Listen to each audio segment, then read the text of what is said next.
for some reason, I was looking through old tax returns for Origin, old 1065s they call them. And I went back to year number 1, which was 2011. And I had been an entrepreneur, you could say, for my first decade. Entrepreneurial. I didn't know anything about business, but I was in business from my early 20s. I guess I was 20, 21, 22. I'm not exactly sure what age I was when I started. I just remember going out on my own and just like, okay, I don't plug into the world. I need to go out on my own.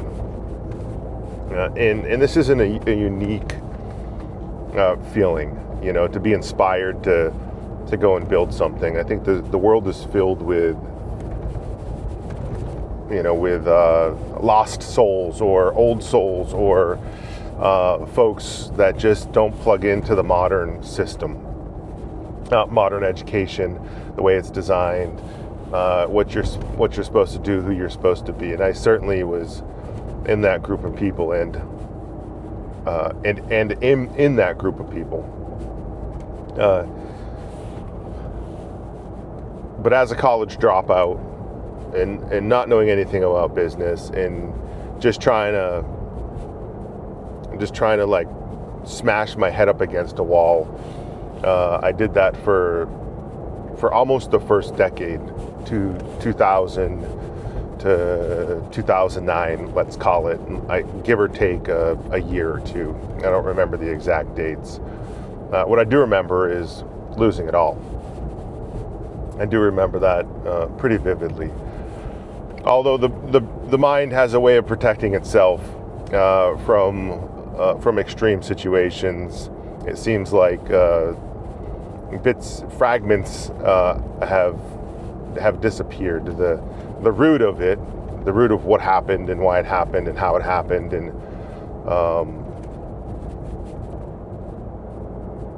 and the results of that, are very clear to me still.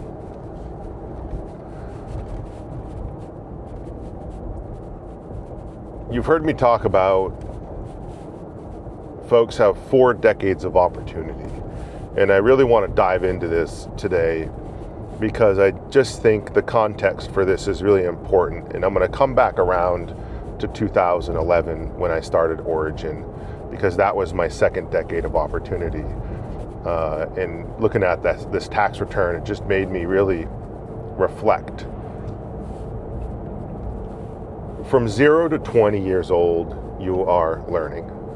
You're in the public school systems or maybe private school. I really don't know, but you're going to be in school right up until you're 17, 18 years old, and then you got a couple of buffer years.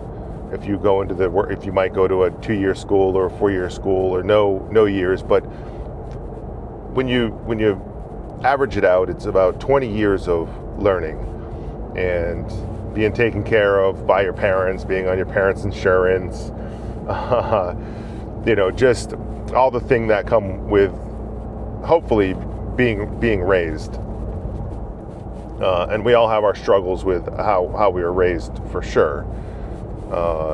And I think that context is really important. I don't think the way anyone is raised is a barrier to their opportunity to have upward trajectory in life. I don't buy into that propaganda at all. I was a blue token kid, which means like I had the school free lunch welfare token when I went into school. So I get that, in a population of 700 people in a little school out in the woods. Lived down an old dirt road in an old, farmhouse. So like I don't buy into the idea that you have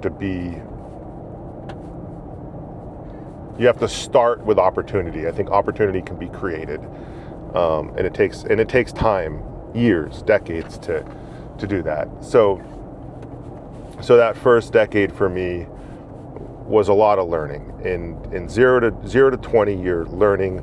From 20 to 60, you're doing, and from 60 on, hopefully you're enjoying the fruits of your labor.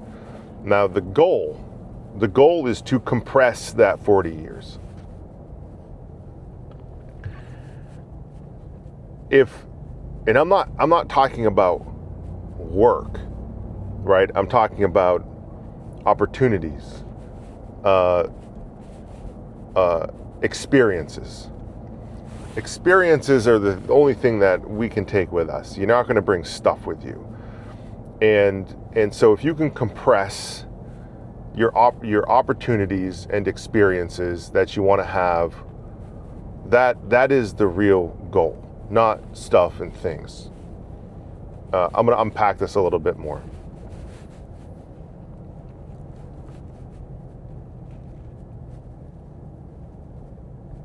Compressing the 40 years into a timeline of, at some point you're doing what you want to do. That is the goal. You're going where you want to go. You're seeing what you want to see. You're experiencing the world the way you want to experience it. That's the goal for anybody. That's the goal we're taught, right? Is if you go and you work hard, you can retire and you can go enjoy the fruits of your labor. You know, you go to the military, you can retire after 20 years. Back in the day, you could go into the paper mill, the footwear mill, the plant, you know, the Hathaway shirt company plant. You could go and you could work for 20 years, and you could retire and go do things. And there's still retirement opportunities out there for folks, but at some point, you've got to understand that for 20 to 40 years, you can be part of something, you can build something. There's only two options, okay? And I'm going to slide a word in there. You can be part of something or you can build something. The word I'm going to slide in there is iconic. You can be part of something iconic, the way you look at the world, or you can build something iconic. In the context of that word really matters, based off of your long-term strategic vision for yourself and your family. For myself and my family, we wanted to have a small timber frame house out in the woods. Small little timber frame cabin out in the woods. And we were able to achieve that early on in that first decade of opportunity. Of course, with success, ambitions grow. Isn't this the case? Show me a person that is not the case. Can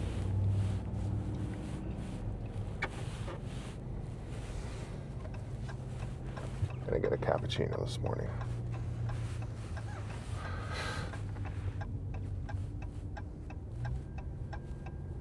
You can be part of something iconic. You're going to commit your life. You're going to commit your life to something. You might commit 20 years to 10 different things. You may find, hey, I'm going to do 2-year stints of this thing. You may commit 40 years to doing one thing, or 20 years to doing one thing.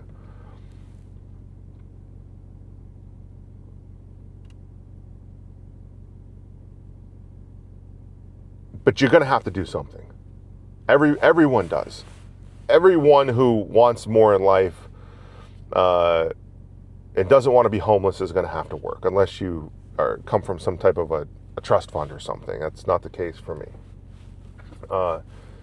And so, like, recognizing that after I'm 20 years old, the clock starts ticking, and setting yourself up for success, you have to have a personal, long-term strategic vision. And I remember telling one of my daughter's friends this when he was like 13. He had all these questions for me, and I said to him, what do you want in life? Like, if you picture yourself out He's like, I want a wife, I want to have some children, I want a home, I want a stable job. And I was like, all right, great.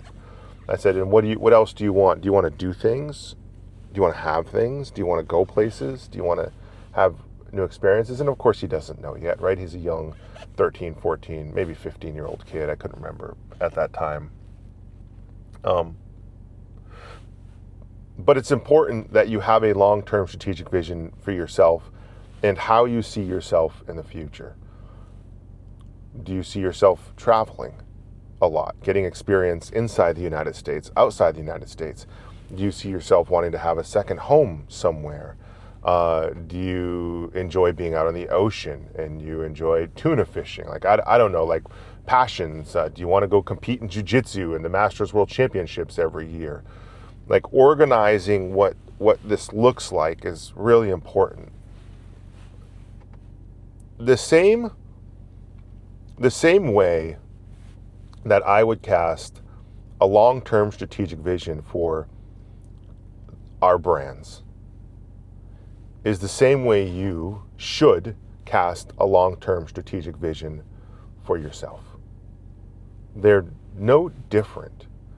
As a matter of fact, if you think of your life as a story and chapters in a book and seasons, if you get to the end of the book, where do you want to be? Who do you want to be? What do you want to be doing? You can then write it down.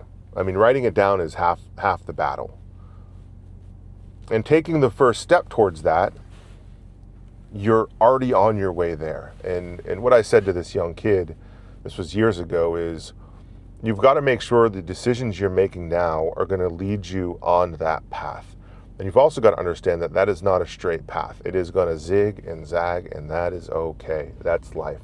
Life is going to throw everything at you, but it's going to zig and it's going to zag.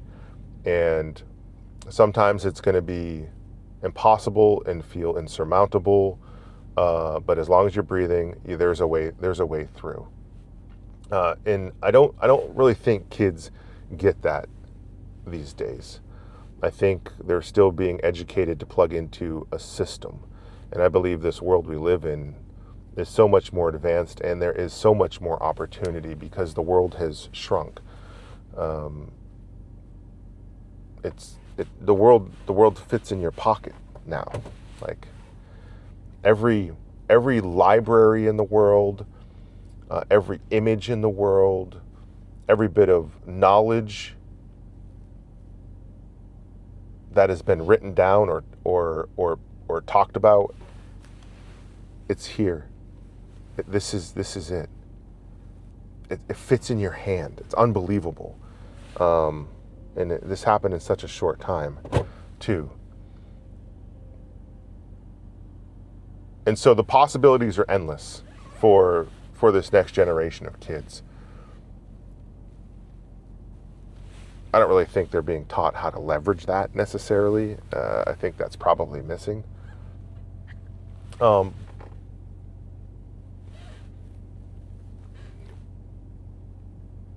there's 40 years to do anything great in life. Whether you're going to commit to 40 years, commit to 20 years, commit to jumping around for 30 years, or commit to something for a decade. And I'm an advocate of anything great in life takes a decade. You know, whether that's building something, whether it's finding upward trajectory in a career path because you became part of something iconic, or you're building something iconic. Like anything great in life takes a decade. And you want to compress as much as possible. If your end goal is to be here, it's like, how do you move that end goal forward? How do you bring it forward in years so that the back half of life is extended? Or how do you bring those moments and experiences further forward? And that mostly comes through committing your life to doing something, committing your life to purpose. I don't have a strong opinion on that. To each their own. That's really that is what America is about being an individuality. And so to each their own, but the process, the system, it doesn't change for anybody. So we all we all of us, start with the same set of rules. We may not start from the same place, but we start with the same set of rules. And lifespans are about the same lifespans, give or take, 5 or 10 years. And so everybody has the same opportunity. Because I don't think that where you start is going to define where you can go. Why? These days, because of this. Because all available knowledge that isn't still in people's minds or hasn't been passed down but has been written down in audio and visual format fits in the palm of your hand. It's scary and powerful. Scary and powerful.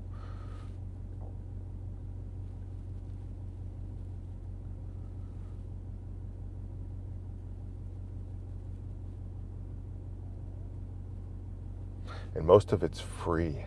That's the other thing, which is just which is wild to me. It's just most of it's free now. People want to share with you this information. A lot of this used to be protected. If you think about just pre-Revolutionary War, I mean, America was still an agrarian society, right? I mean, even to the Revolutionary War, we weren't making footwear. We didn't have factories and textile mills. There was no industrial revolution yet. That was only in Europe, and it was protected. There was the aristocracy, and then there were peasants. There was no middle class. Nobody was building upward trajectory, and knowledge wasn't shared, right? Like a lot of folks were illiterate. They couldn't read or write. And they were downtrodden. They were farmers. They were there to work the land. And over the last 250 years, that's shifted hugely. And over the last 10 years, in my opinion, this thing's cracked wide open. Anybody can be anyone. Anyone can do anything. Anybody can be anyone. Anyone can do anything. But anything iconic is going to take time. And so set that goal out there for yourself. If your life has a story and you're writing a book and there's chapters and acts and seasons, what are those beats and where are you going? And then how do you step into it today? The thing you want to do, that person you want to be, the direction you want to go, what you want to have, and move towards it. And it's that easy. It's that freaking easy. Because we all have the same set of rules. It's all the same system. It's my little soapbox for the day. Just things I've been thinking about as my kids have gone out into the world and are doing things. My son is in his first career. My daughter's still in college. But we've had conversations about, like, if this isn't what you want to do, don't do it. But you know what? Doing hard things is important at the same time. And committing to something and spending time on it and making sure you're not having an emotional response or something, that's also important. Because if it's helping you get where you want to go, then and emotions are holding you back, then you're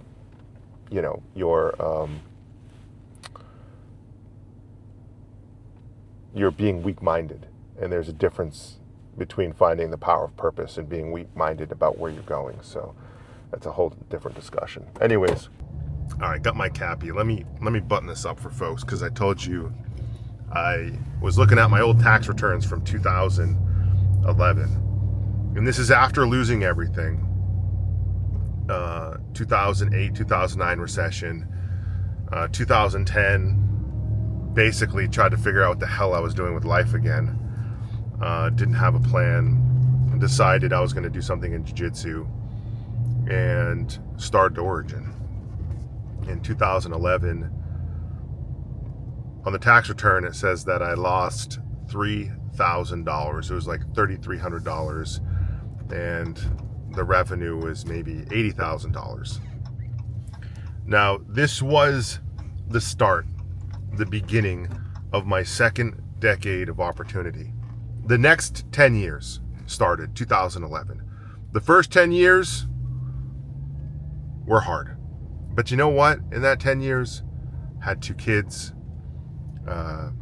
built our dream home, our little timber frame home, 24 by 34, just a tiny little home out in the woods of Maine. We were happy, and we didn't have a whole lot, but we were happy. And so in that first 10 years, I was able to accomplish the thing that I thought I wanted. The problem is the goalpost always moves. And that's okay. That is casting a long-term strategic vision. The vision for the next 10 years in 2011, when I finally got my feet underneath me again, still lost money that year. Wife had to go work for the school. She was working as a substitute teacher and then the librarian. And I was trying to rebuild. And my long-term strategic vision for that was be in control of my destiny, be in control of my time, and to make sure that whatever I did in life, whatever I built, was going to be recession proof, that I had enough control with my hands and daylight that the external effects of whatever was happening in the world wouldn't impact the thing I was going to do in life. There wasn't so it was a lifestyle choice. It wasn't, I want to go get this thing, I want to go have this thing, I want to go have these experiences.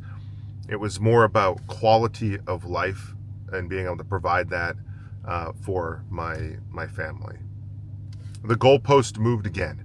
That decade got completed, right, in 2020. That was the first 10 years of Origin. And now we're in 2026, and the goalpost has moved again. Seeing the world, traveling the world,